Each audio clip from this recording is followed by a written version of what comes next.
Welcome everyone to the Saphira Center of Shamanism YouTube channel, where we break down the ancient esoteric practices of shamanism and the occult, bringing them into balance with the deep psyche. My name is Luke, experienced practitioner and mentor of the shamanic and occult sciences. Warm welcome, great to have you here. So today I'm going to cover a topic that somebody requested me to create ages ago, but it just hasn't flowed. But today kind of feels like the right day. We're going to be speaking about extraterrestrials and UFOs and exploring the concept of vibrational density. So this is a concept that, is showing a lot within the New Age spiritual communities. There's lots of UFO disclosure related stuff, sightings of UFOs and it being repressed in the collective and things like that. But generally speaking, most people have a vast misunderstanding of extraterrestrials and how they actually work and function, as well as how ET craft functions as well. We're referring to beings that are not originating from this planet. Okay, extraterrestrials refers to a catch-all term that basically refers to an intelligence that is not from here. So this means that all kinds of spirits and all kinds of intelligences operate as extraterrestrials. Okay, technically angels are extraterrestrial beings, okay, because they're not from this planet. Okay, some in previous incarnations were in a physical tangible body. It's the same with the daemonic current. Okay, daemons are also extraterrestrial entities. So there are lots of different types of extraterrestrial entities, and just like angels and daemons, they function within given polarities, okay? And there are a few sort of types of extraterrestrial beings that are a kind of hybrid between both polarities as well, much like human beings. So we're going to dive into the concept of extraterrestrial entities, understanding how they are interacting with humanity at this time, and most importantly, how one initiates contact through means of tapping into their current of energy. Interesting subject, so definitely stay tuned.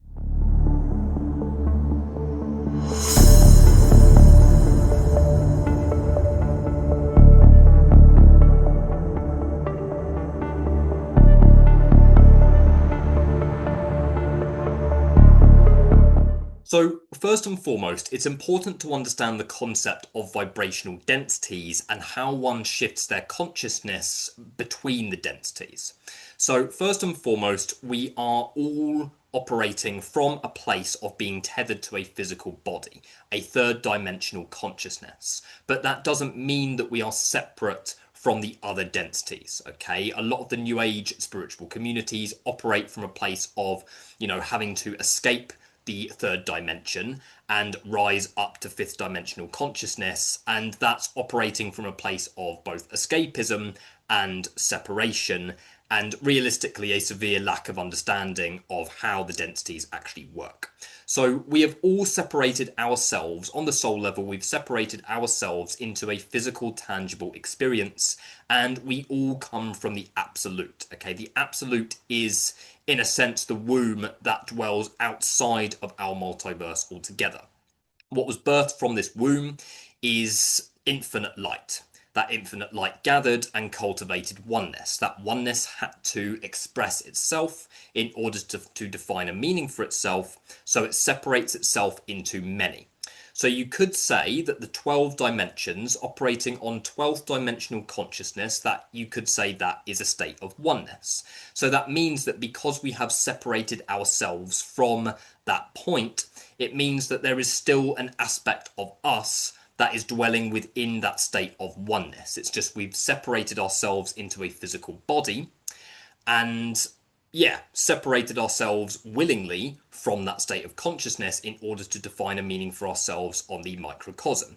So this means that because we have separated ourselves through the various emanations and down through the various densities, there are aspects of us that dwell within each of those vibrational densities. Okay, the practice of shamanism and occultism often involves training yourself to work with various perceptual states to be able to raise your vibrational frequency as well as drop your vibrational frequency at will. And this is exactly what extraterrestrial beings are able to do. they are able to sort of operate and sort of move their vibrational density according to a sliding scale. In other words, they are more in tune with different aspects of themselves that are actually dwelling within the different vibrational densities. Whereas with us, we've gone through lots of patriarchal programming and lots of severely painful separation that has caused many of us to be completely separate from our connection to the other densities that are beyond what you could call third dimensional consciousness. Okay, so that doesn't mean that we don't have access to them. Okay, and this is why we engage in self-development, whether it's shamanic-based self-development or occult-based self-development, primal self-development that's designed to unlock the trauma that's stuck in the nervous system, and in doing so activate the dormant power that's within the nervous system that gives us the ability to kind of, shift our consciousness into a more fluid state of being. Extraterrestrial beings, by default, and it depends on the type of extraterrestrial that you are referring to, but generally speaking, extraterrestrial beings operate predominantly within a much higher density. So if we're referring to an angel or a daemon, they are dwelling within the seventh dimensional consciousness and are able to sort of shift aspects of themselves, into lower densities and aspects of themselves into higher densities. So, for example, an angelic being, if you work with an angelic being, it's not uncommon when you start working with a being like that it actually manifests itself physically through another person. So what can happen when you start working with different types of entities, be it through invocation or whatever, you are actually downloading the current of that extraterrestrial entity, bringing it into you.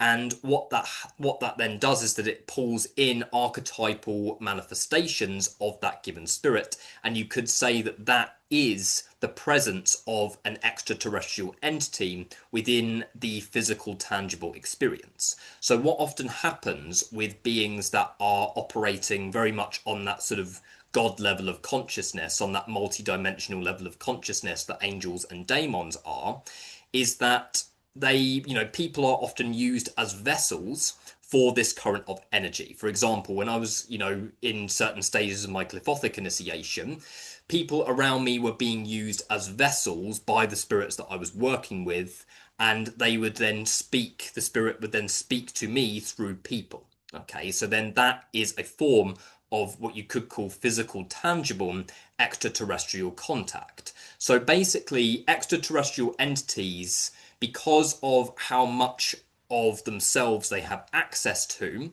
mainly because a lot of them are multi-dimensional in nature, so they can appear in numerous numbers of places at once, or in unlimited numbers of places at once, because they're not limited by time or space. This is why beings can reveal themselves to you when you choose to tap into them at any moment that you choose to tap into them, because they're multidimensional in nature. So this basically means that they can stream aspects of themselves down to meet you here in the microcosm. Okay, so their source, their being, is dwelling within the macrocosm. Okay, an aspect of the macrocosm, which means that when you tune into them individually, using your conscious awareness and your intention, you are tapping into a microcosmic manifestation of that given being. So extraterrestrial consciousness and intelligences are very often manifesting through people around you, okay, manifesting through the world around you, and are acting as vessels, to actually communicate with you in that way. That being said, they also have other influences as well. Okay, because these beings are able to shift their consciousness, according to, into different vibrational densities, it basically means that an extraterrestrial could be right in front of you, but you wouldn't actually realize it because they are operating on a different density altogether. This is why, if you have sort of seen, a lot of the new age, UFO disclosure stuff, then sometimes there's like footage of an extraterrestrial craft and then it just kind of like disappears into nothing. What's happening when that occurs is that particular craft is shifting onto a different density. So what often happens is that it is there, it's still there, but it's just not perceivable to the human eye because it's then moved beyond third dimensional consciousness. Okay, so what is definitely a fact is that it's often quite painful for beings, for certain types of beings, to actually manifest within a third dimensional consciousness because they have to actually shift their energy down and they become more and more dense, more and more dense, more and more tangible, until they reach a physical, tangible experience. But a lot of these extraterrestrial beings are, in a sense, what you could call master shamans. Okay, so they have mastered their psychic abilities and their shamanic abilities, and it's so normalized within their civilization and within the density that they are predominantly dwelling within, that they are able to consciously shift their awareness into various different perceptual states, and in doing so actually change the way that their bodies appear within different vibrational densities. Okay, so an extraterrestrial craft could be right outside. Okay, it could be right outside your window as you're watching this video, but you may not be able to pick up on it if it is operating within a vibrational density that is, beyond human perception as a whole. So extraterrestrials are interacting with human beings all the time, okay? And there's not just one. It's not just like, oh, extraterrestrials are one type of being. We're talking about many, many, many different civilizations, sort of hybrid beings similar to humanity that aren't really kind of limited by any duality. Okay, there are some extraterrestrial entities that dwell predominantly within the positive polarity within light matter, and there are other extraterrestrial entities that dwell predominantly within dark matter. Okay, and there are also other types of extraterrestrial beings that do have close involvement with humanity as a whole. And there are certain types of extraterrestrial beings that come from that are actually connected to us in terms of lineage. One of them being, the lineage of the Anunnaki. The lineage of the Anunnaki referring to the ancient civilizations in which humanity dwelled with different types of intelligences. So, in terms of extraterrestrials interacting with humanity, it's not a new thing, okay? And it's happening psychically all the time. What stops an extraterrestrial consciousness from manifesting in the tangible experience is numerous things. One, it's painful for the extraterrestrial being to do that. Okay, it's painful for a being that dwells within a much higher density, predominantly, to lower its vibration down to third dimensional level of consciousness. Okay, it basically means that they have to kind of, it's a very painful process for them. Another thing is that they don't want to, particularly beings that dwell within the positive polarity, similar to angels, they are operating within the constraints of cosmic law, and so are beings within the negative polarity. Okay, so this means that cosmic law and the multiverse that we're dwelling within have certain laws that are basically ensuring that we are able to get to know ourselves through our free will. So that basically means that an extraterrestrial consciousness is not going to sort of, manifest in a way that is going to be at your evolutionary detriment. And humanity as a whole, collectively speaking, is not actually, prepared to face physical, tangible extraterrestrial contact yet. It will happen probably in the coming years. I reckon in the next sort of 15, 20 or so years, humanity will shift into a closer resonance, and whereby that will be for humanity's evolutionary best interest. But a lot of these beings, are not going to manifest into tangible experience if it's going to re-traumatize humanity. Okay, and there are times where I've invoked spirits, not invoked spirits, evoked spirits, so actually brought a spirit down in front, and it's actually sort of manifested as a tangible, either a tangible outline of an entity, or has actually taken on a real physical form, even if it's just for a few moments. And every time that's happened, it scared the living shit out of me in that respect. Yeah, so, when that happens, it's like, it basically indicates that I am not ready to be encountering that being in the physical, tangible experience as of yet, past that point. if you've ever heard of the concept, there's something that's quite popular in the New Age that does actually work. If you are familiar with the work of Dr. Stephen Greer, he has this sort of protocol. He calls it like C5 protocol or something like that. And it's basically where a group of people get together and they follow certain protocols and they basically use perceptual states to actually send a psychic signal out to extraterrestrial consciousness. And it basically sort of calls in, it's basically designed to call in any extraterrestrial consciousness that is within vibrational range. Okay, and the idea is that a CE5 is able to actually manifest a physical, tangible experience of an extraterrestrial. It's basically like performing an invocation, but an invocation of an extraterrestrial being, like actually invoking or calling down a physical encounter with an extraterrestrial. But it's a well-known fact that in order for it to be optimally effective, there needs to be a group of people, and all aspects of that group of people need to be on board. So it basically means that if there's one person in the group that is scared, then it will basically affect how that particular craft is able to manifest. Again, because they don't want it to be at your evolutionary detriment. Okay, and this is the case with any being that has your evolutionary best interest. Okay, bearing in mind there are also extraterrestrial consciousness that do vampirize humanity. Okay, an example is the archons. Even though they are they are concept beings in the sense that they represent our unprocessed energies, our sort of thought forms and shells and falsehood. The archons are also extraterrestrial consciousness. They don't come from here and they are actual beings. Okay, as much as they are concept beings and internal concepts, the archons, in a sense, have the role to sow re-traumatizing chaos into humanity in order to vampirize the soul essence and the life force of humanity. So there are extraterrestrial beings that do not have your best interest, and there are extraterrestrial beings that do vampirize humanity as a whole. But those extraterrestrial beings are not daemons and are not angels, but the constraints of a lot of these more vampiric extraterrestrial consciousness is that, again, there's cosmic law to abide by.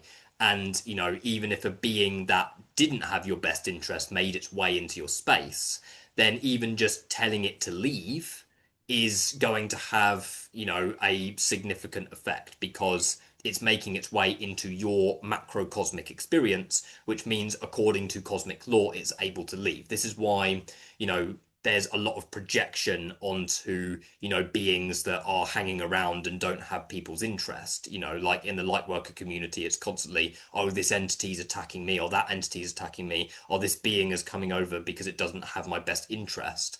And, it's projection, that's when it's projection of an internalized wound, because, realistically speaking, according to cosmic law, you tell a being to go, it will go in that respect. It really is that simple. So,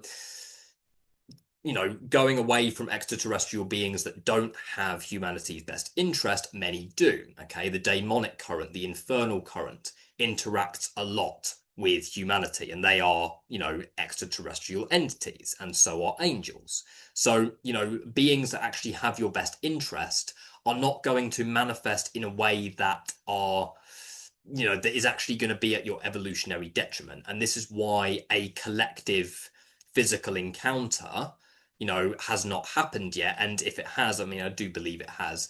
For a lot of people in the collective, the reason why it's been repressed is because humanity isn't ready for that, realistically speaking. So the point that I really want to get across is that, these beings are extremely shamanically gifted. They are used to shifting their consciousness into different planes of existence and are able to do so at will. Okay, so that means that extraterrestrial beings are all around you. And often initiating contact with an extraterrestrial entity is going to happen psychically first. So initiating, if you are wanting to interact with an extraterrestrial consciousness, all you need to do is invoke an angel or invoke a daemon. and you're interacting with extraterrestrial consciousness. Okay, as long as your free will is on board and you're calling that consciousness in, then you are already interacting with an extraterrestrial consciousness.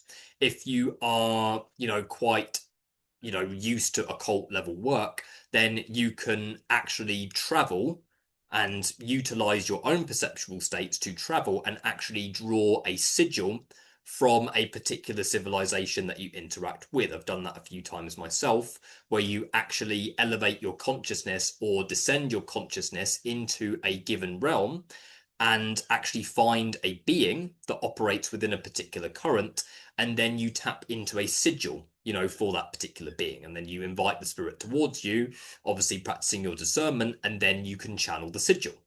So it really isn't as dense and realistically that much of a big deal as the New Age makes it out to be. Okay, the New Age, operates from that place of separation by default, because a lot of the New Age is still holding on to very dense religious programming of separation. So they very much see it as, oh, we're here in third dimensional consciousness and there's no aspects of ourselves that are in the other dimensional densities.